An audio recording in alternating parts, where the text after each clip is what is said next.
Good day. This is Koerper. This is episode 80, December 7th, 2018.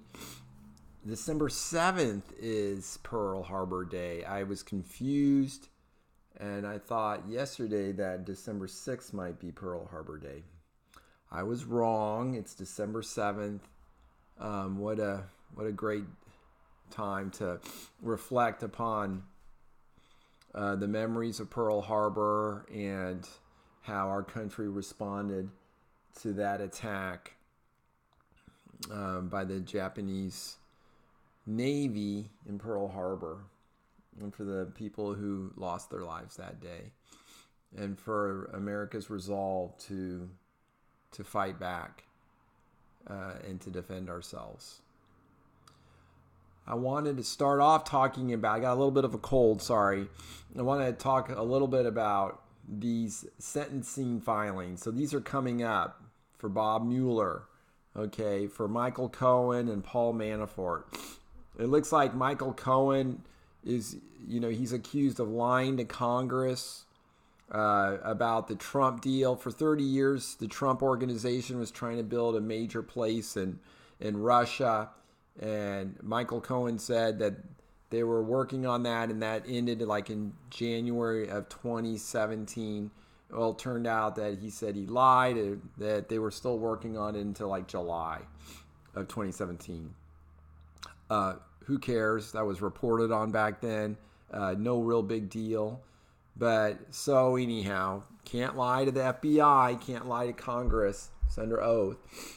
And then Paul Manafort's got these other issues, a little bit of a sleazy businessman dealing with other stuff. But anyhow, no collusion with the Russians, no Trump involvement in any of these things. No, not at all. So anyhow, it'll be interesting to see how that bears out. And then also James Comey is he's going to speak privately to the House Republicans. He's going to testify to them, and we'll see what old James Comey is going to say. I'll be curious to see that. I was fascinated to see this Fox article about the Clintons and the Clinton Foundation whistleblowers have come forward with hundreds of pages of evidence. So this is being reported by Representative Mark Meadows. He's a Republican of North Carolina. And he says there's all this hundreds of pages of evidence of potential wrongdoing by the Clinton Foundation, including misappropriation of funds and allegations of quid pro quo promises made to donors during Hillary Clinton's tenure as Secretary of State. Meadows, the leader of the conservative House Freedom Caucus, is also the chairman of the House Oversight Subcommittee on Government Operations. The panel is set to hold an investigating hearing next week on the status of the foundation's case. U.S. Attorney John Huber was tasked to investigate the foundation last year by then Attorney General Jeff Sessions. So the Clinton Foundation, they say they're a charity and they never traded on her position, and a 4-star rating from a watchdog site, Charity Navigator, and it's touted its mission to create economic opportunity, improve public health, and inspire civic engagement and service. However, the Hill reported Thursday that prosecutors working for Huber recently requested documents from a private investigating firm that also had been looking into the foundation. The firm, MDA Analytics LLC, reportedly has contacted the IRS, the Justice Department, and the FBI's Little Rock office with evidence from its own investigation. In addition, the Hill reported that a whistleblower submission filed with the FBI and IRS in August 2017 included internal legal reviews that the Clinton Foundation conducted between 2008 and 2011. Those reviews raised concerns about legal compliance and improper mingling of personal and charity business. So, oh my, the Clinton Foundation. What do you guys think about that? Huh? You thought when Hillary Clinton was Secretary of State, Bill, Hillary, and Chelsea set up this foundation, bringing in, hundreds of millions of dollars, many from foreign dictators. You think you think that's appropriate? I don't know. I think some people would think that would be very skeptical. So the Donald flew to Kansas City, which is where I'm from. He flew into Kansas City International Airport, and he's at a Project Safe Neighbors national conference, and he's talking about everyone here today is committed to the same vital goal: liberating our communities from crime and securing the right of all citizens to live in safety and to live in peace. All right, the Donald, law and order. Can you see why he's so popular with police departments across the country? Huge. This is huge. The Democrats used to have all of these police unions in their back pockets. No longer. No longer. The Donald is very popular with these police unions. Speaking of what's not very popular, I want to kind of go through a lot of little stories of the day. 10,000 Palestinians riot along Gaza border. Okay, so they are shooting rockets, they're burning tires, they're throwing rocks and fire bombs at the soldiers. And so the soldiers, I didn't see rockets there. The soldiers have responded, Israeli soldiers have responded with tear gas and occasional live fire. What do they want?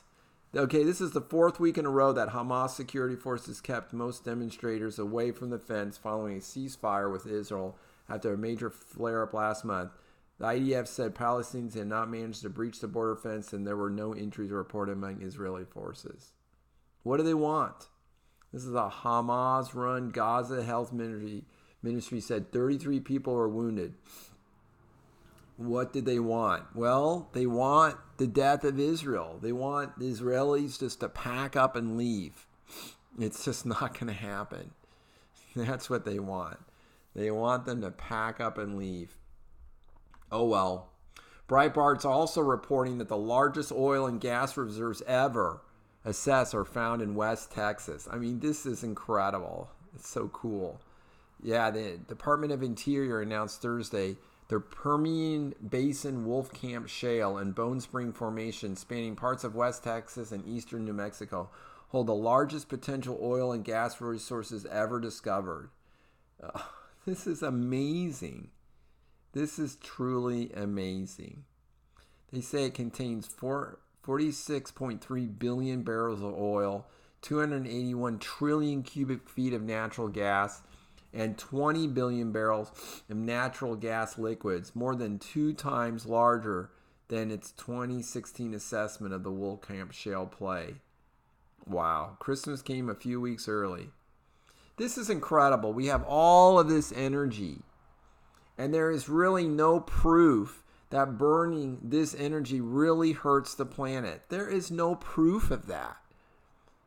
No, there's a potential there to cause increased temperatures, and you cannot prove that those increased temperatures are going to cause any kind of problems. As a matter of fact, you know all of these reports are biased because they never talk about any potential benefit of increased warmer temperature. And we know more people die from cold than they do from heat. And so what about farming in North Dakota? What about Canada? Don't you think Canada wants global warming? Oh, of course. I mean, that would make so much more of their land farmable and livable. Oh, of course. But no, we never read any stories about how warming temperatures can be beneficial in any way. See, this is how you know the media and the bias against that. So Donald was on a treat storm this morning. He mentioned he wants this criminal justice reform. I'm not really a big fan of this. Most people, almost all people, are in prison. You know, they say they're done non-violent things. Well, this means they broke into some house and stole their stuff. They broke into cars and stole cars, broke into car windows, stole things. They robbed people.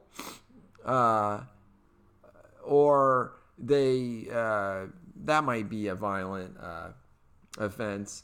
but they they shoplift, break into people's homes. I mean, this is why we throw these people in prison, because they're stealing our stuff or threatening us.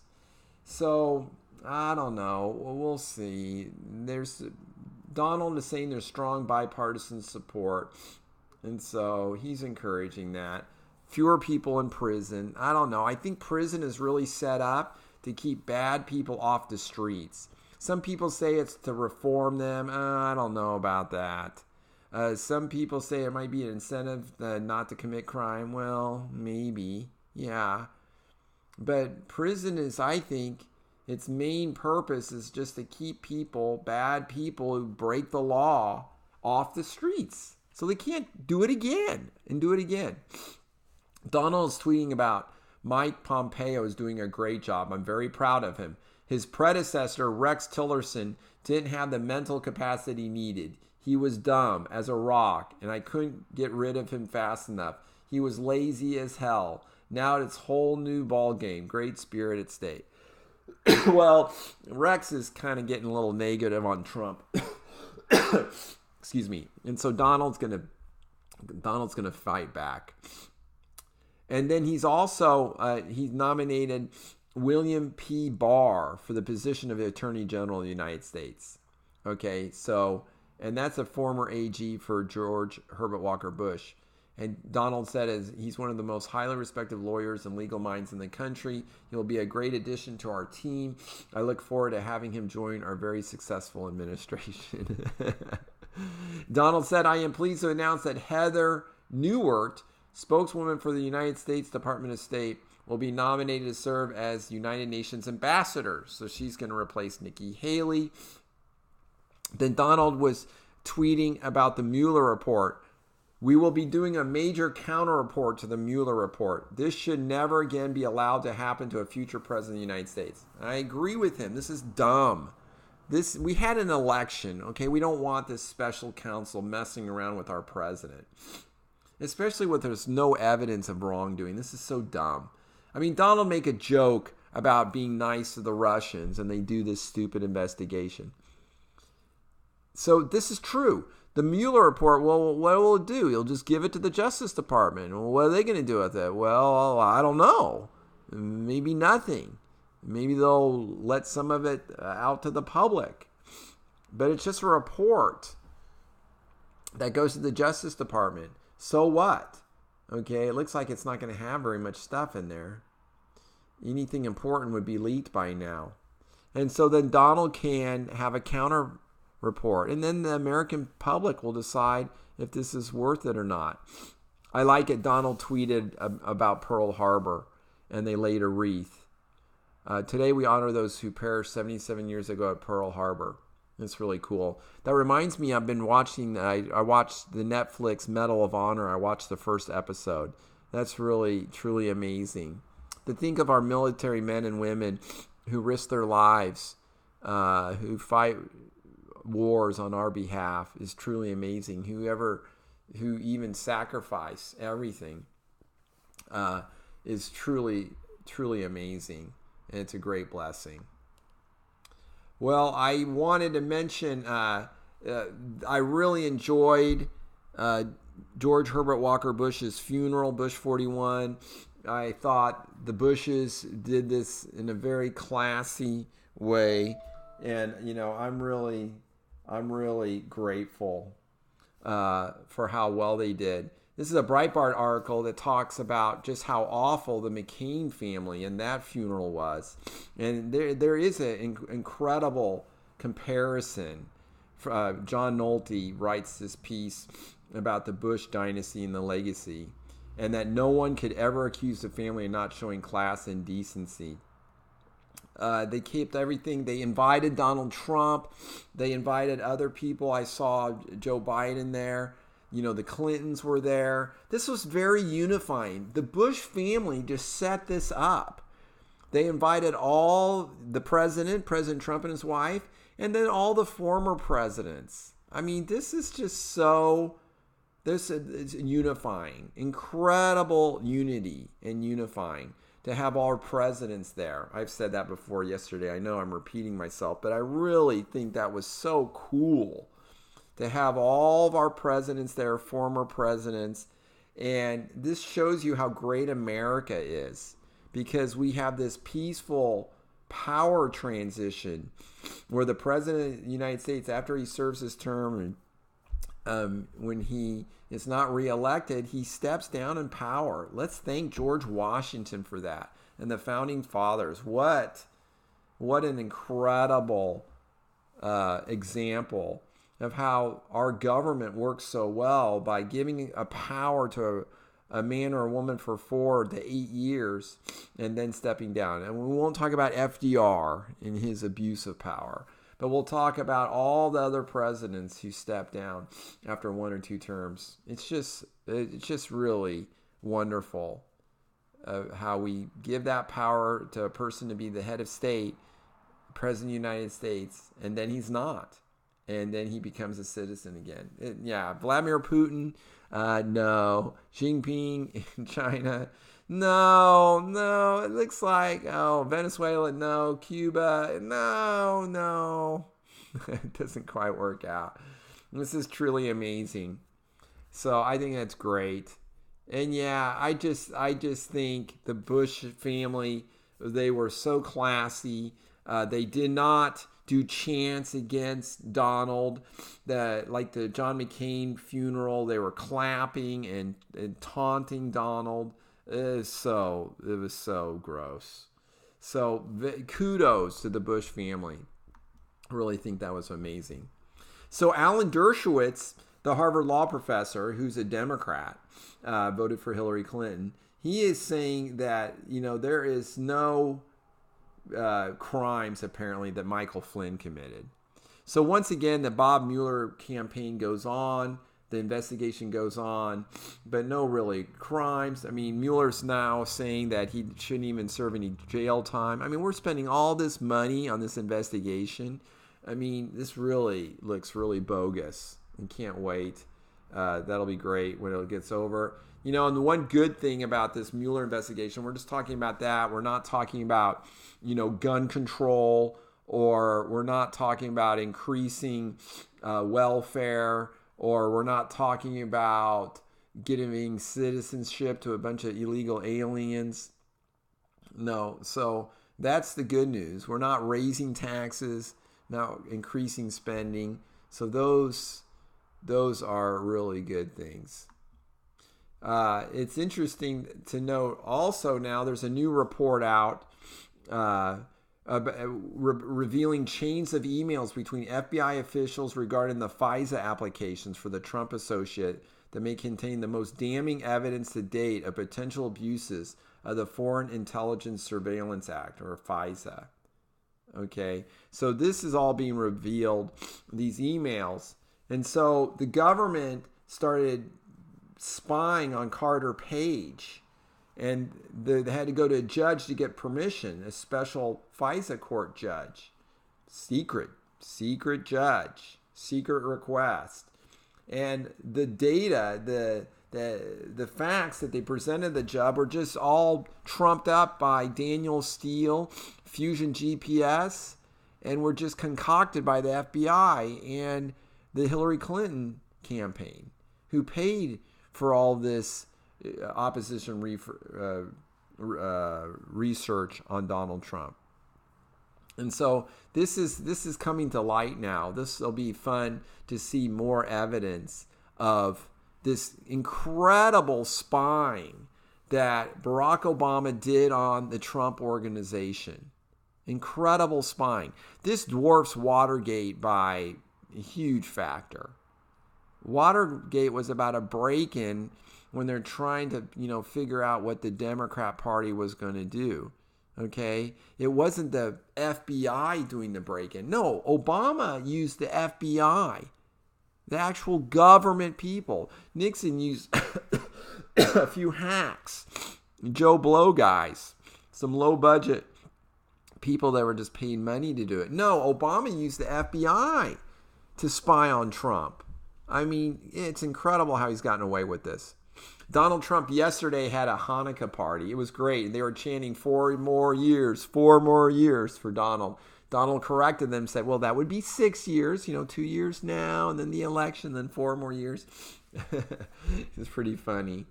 He is not an anti-Semite, okay? He's not anti-Jew. That is such a lie, incredible lie.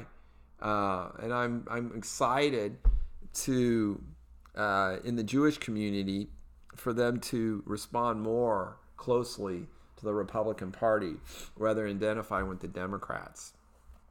We need that support in the Jewish community. It's interesting to see this New York Times article talking about Pocahontas, Senator Elizabeth Warren, Democrat from Massachusetts. So the New York Times is saying there's a lingering cloud over her likely presidential campaign has only darkened. More worrisome to supporters of Miss Warren's presidential ambitions, the Times writes, that she has yet to allay criticism from grassroots progressive groups, liberal political operatives, and other potential 2020 allies who complain that she put too much emphasis on the controversial field of racial science, and in doing so played into Mr. Trump's hands. It is true that Donald, some of these people get upset with him, and then they make these huge mistakes. Oh, Elizabeth Warren pretends to be Native American just so she can advance in her career, just so she could be a woman of color at Harvard. Oh, this identity politics is so dumb. Speaking of dumb, so anyhow, occasional Cortez, Alexandria Ocasio-Cortez, she's threatening Donald Trump Jr. Okay. And she said, I've noticed that Jr. here has a habit of posting nonsense about me whenever the Mueller investigation heats up. Please keep it coming, Jr. It's definitely a, quote, very, very large brain idea to troll a member of a body that will have subpoena power in a month. So many people are kind of going off on this and saying, that's a threat. That's a threat. And then they're quoting the House rules that the members are not supposed to threaten people with their power. I mean, she is so dumb. She really is. How old is she? 28 years old? No, I know some 28-year-olds who are a lot smarter than Alexandria Ocasio-Cortez. But anyhow, so Donald Trump Jr. is having fun with her. Speaking of having fun, it's interesting that there's this picture put on by an old Clinton crony. And it's a picture of the Donald, with a bunch of members of Congress behind him. And in this big picture, there's little red X's over the faces of those people. And this was tweeted that these people are gone. Everyone with an X has since been voted out of Congress. Well, this is just not even true. There's an incredible amount of mistakes. A lot of these people won re-election. It's just total fake news. But the left-leaning Snopes fact-check thing says, oh, it's true. Yeah, the general idea of the meme was correct. Okay, so you can see how these fact-checking things are so inaccurate. Total fake news. It's funny that both Facebook and Google give Snopes